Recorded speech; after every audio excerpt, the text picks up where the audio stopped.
If you two are traveling together to the wedding in the same car, when she shows you what she's wearing, if it's inappropriate, just refuse to go. Your wife needs some serious therapy. What you're describing is incredibly immature, petty, and vindictive. I have to tell you, I would have a hard time thinking my wife could be that potentially awful and still being her partner, at least without therapy. The bigger problem here is that you think your wife is capable of doing this, and that's not based on nothing. You have some experiences. I can't even imagine being with somebody that jealous and vindictive. Right out the gate, I want to make it clear my marriage is now over. Oh my.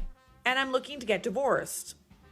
Okay. As many of you suggested, my wife has been having an affair with her sister's soon-to-be husband. It's been going on for a while apparently, so I feel like a complete idiot right now. I'm sure you want to know what happened, so I'll start from the beginning. Yes, please. After I made my first post, I thought the people saying affair just didn't understand what I was saying, so I was focused on the advice that was offered. The day after that, I sat my wife down and tried to talk about it using the suggestions people made. To begin with, I talked about how I felt we were losing each other and that maybe we should try marriage counseling. Also, I suggested we could start planning for a big vow renewal when we hit our 10-year anniversary. When it came to the dress, like some suggested, I asked about the color, saying I wanted us to match. Ooh, okay. Great minds. Honestly, I thought that would have worked, but it didn't. The only result was I got shouted at. She said things like vow renewals were stupid and marriage counseling is a con. Plus, when it came to the dress, there was actual screaming about it being a surprise.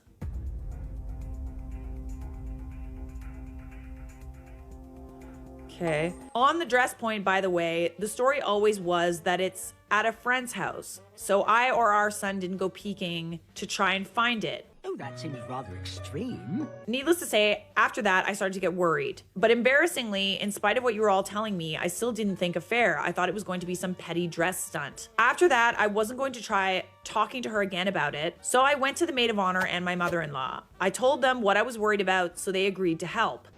Go team.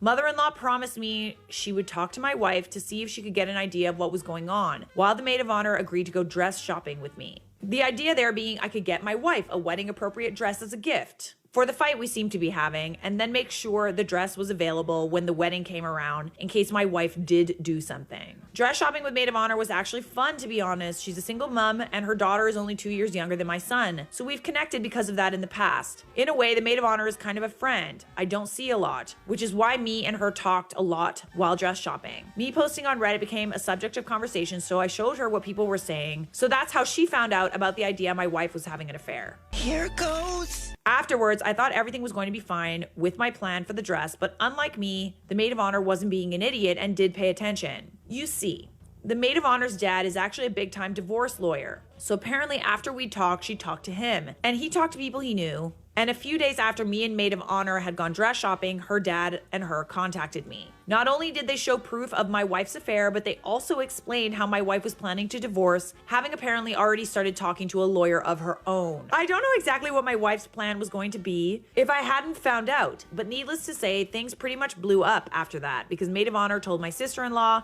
after she told me, and I'm told there was apparently a lot of screaming. I'd like to say I confronted my wife about everything, but honestly, I still have yet to see her since maid of honor told me. Holy crap. That day, I packed me and my son up and got out of the house, and ever since then, me and him have been staying with maid of honor in an effort to avoid the carnages. So far, it seems no one on the bride's side knew, but apparently a few on the groom's side did. So there's been all kinds of drama about that. Plus, apparently my father-in-law has said he's cutting my soon-to-be ex off from the money she's always complained about, so again, drama.